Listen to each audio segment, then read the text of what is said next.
지금부터 IBS 인하대학교 방송국의 아침 정규 방송을 시작하겠습니다. 인하대학교 방송국은 본 대학의 이념과 전통을 수호하며 방송을 통해 인하인의 올바른 여론을 대변하고 대학 문화의 창달자로서의 임무를 다하고 있습니다. 아침 신문 브리핑입니다.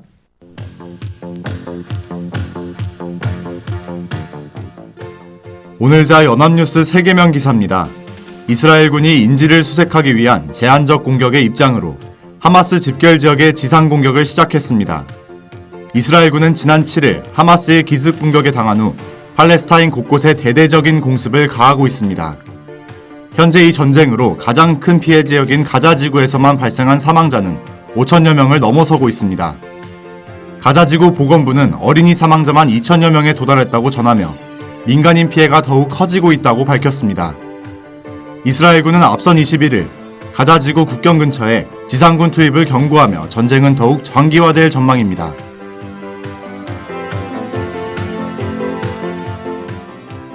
오늘자 한겨레 정치면 기사입니다. 경기교육청이 국정감사에서 논란이 된 김 전 비서관 자녀 학폭 무마 의혹에 휩싸였습니다.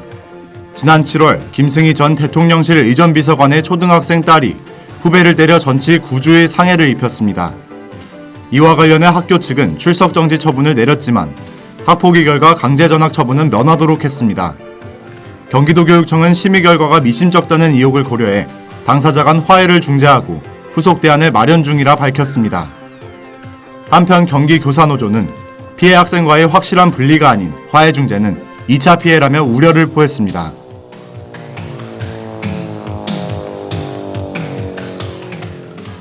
오늘자 국민일보 사회면 기사입니다.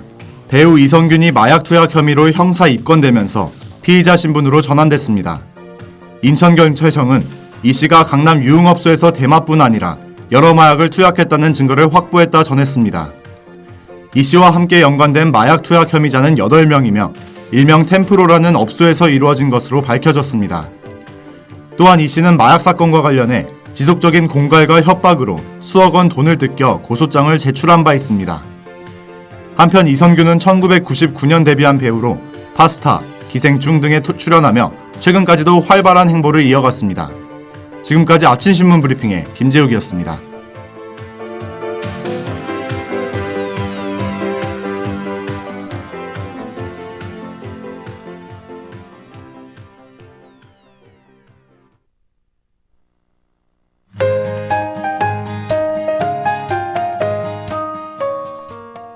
오늘의 날씨입니다. 인천 날씨는 최고 기온이 19도, 최저 기온이 14도로 5도 정도의 일교차가 있겠습니다. 어제보다 최고 기온이 1도가량 낮은 비교적 쌀쌀한 하루가 예상되는데요. 오늘은 종일 흐린 날씨가 이어지다가 낮 중엔 잠깐 비가 내릴 예정입니다. 3mm 안팎으로 강수량이 많지는 않겠지만 갑작스러운 비 소식에 대비해 우산을 챙기시면 좋겠네요. 이상으로 오늘의 날씨였습니다.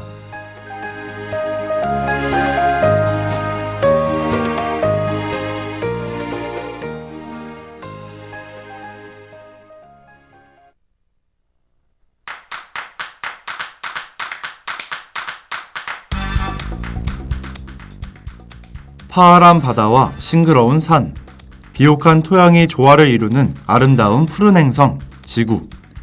현재 이 별은 온난화로 인해 다양한 환경 문제에 직면했습니다. 우리의 터전을 위협하는 거대한 기후위기에 맞서 이제는 직접 행동할 시간. 여러분에게 일상 속에서 실천할 수 있는 미션을 전달해 드릴게요. 사소한 행동이 만들어내는 긍정적인 변화를 희망하며 오늘의 타겟, 지구를 지키는 위대한 임무가 시작됩니다. 지구를 지켜라. 잔나비의 투게더 듣고 와서 본격적으로 진행할게요.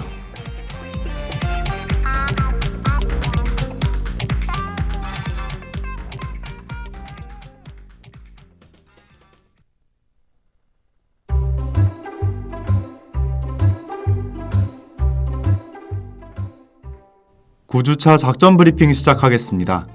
편리함의 대명사, 플라스틱. 우리 일상에 스며든 만큼 없어서는 안 될 존재지만 그 위험성은 모두 잘 알고 계실 텐데요. 그래서 우리는 페트병의 라벨을 벗기거나 이물질을 제거하는 등 세심한 분리배출을 통해 플라스틱을 재활용하고 있습니다. 그런데 안타깝지만 아무리 잘 버리더라도 재활용이 되지 않는 플라스틱이 있다고 해요. 오늘의 작전명, 병뚜껑의 재탄생입니다.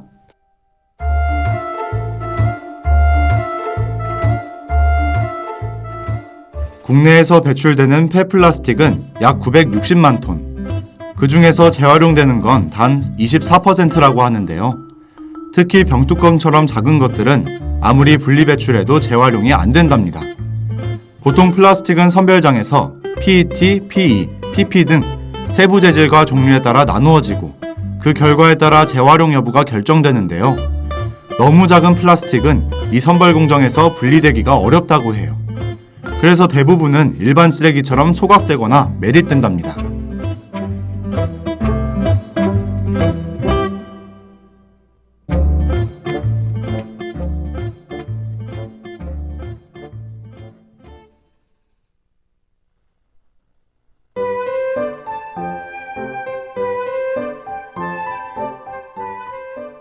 그렇게 처리된 플라스틱이 우리의 환경이나 건강에 부정적인 역할을 끼친다는 건 너무나도 자명한 사실. 우리 의원들이 할 수 있는 일은 무엇이 있을까요? 그 비법은 플라스틱 방앗간에 숨겨져 있습니다. 이곳은 작은 플라스틱 쓰레기를 활용해 업사이클링 제품을 만드는 공방이에요. 곡물을 가공해서 식재료로 만드는 방앗간처럼 작은 플라스틱 쓰레기를 분쇄하고 그 가루를 녹여서 새로운 제품의 원료로 사용하는 방식인데요. 이 과정에서 우리의 역할은 아주 간단하답니다. 작은 크기의 플라스틱 쓰레기를 수집하고 방앗간을 방문해 전달하는 것이죠. 페트병 뚜껑이나 통조림 해매 뚜껑 정도면 충분해요. 이렇게 모인 쓰레기는 치약자개, 비누 받침, 키링과 같은 업사이클링 제품으로 재탄생해 우리의 폼으로 돌아온답니다. 방앗간을 지나치지 못하는 참새처럼 우리도 오늘부터 작은 플라스틱에 관심을 가져볼까요?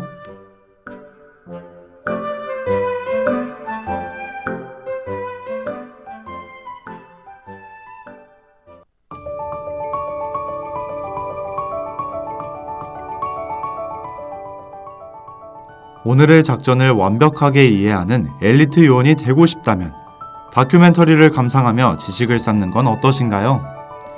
사람의 몸은 70%가 물, 소지품은 70%가 플라스틱. 이러한 우스갯소리가 나올 정도로 우리의 생활은 플라스틱과 맞닿아 있답니다. 만약 플라스틱 없이 살아야 한다면 너무 불편할 것 같고 마냥 쉬워 보이진 않죠? 그런데 불가능에 가까워 보이는 이 목표에 진심으로 도전하는 사람들이 존재하는데요. 이번에 소개해드릴 작품은 플라스틱 없이 살아보기입니다.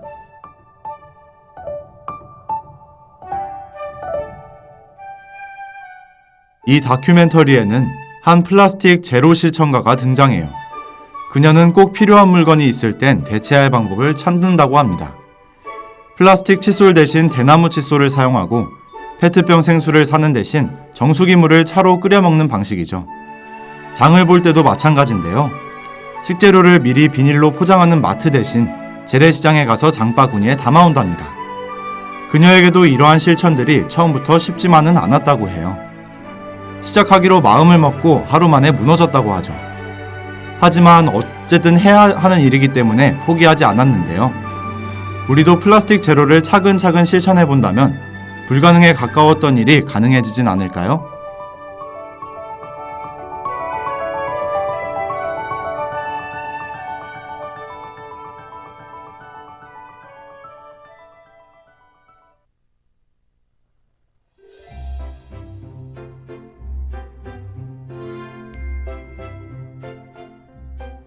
플라스틱으로부터 벗어나기 위해서는 착한 거절이 필요하다고 합니다. 비닐봉지는 안 주셔도 돼요. 일회용 젓가락, 숟가락도 괜찮아요. 하고 말이죠. 그 대신 대체품으로 하나 둘씩 바꾸어 나가면 우리 주변의 플라스틱은 점점 줄어들 거랍니다. 오늘은 환경을 위해서 사양하는 말을 건네보는 건 어떨까요? 그럼 오늘의 지구를 지켜라는 지니의 Here We Go Again 들으며 마치겠습니다. 지구의 안전을 확보하는 그날까지 다음 작전 브리핑에서 만나요.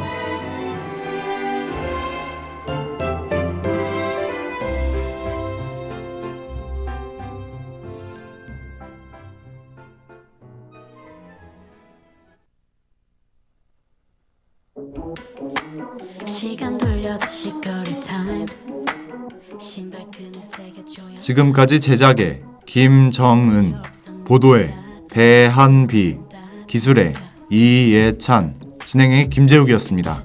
고맙습니다.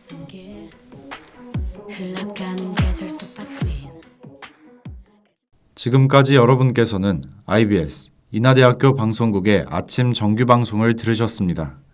다음 정규방송 시간까지 안녕히 계십시오. 여기는 참된 방송 인하대학교 방송국입니다. IBS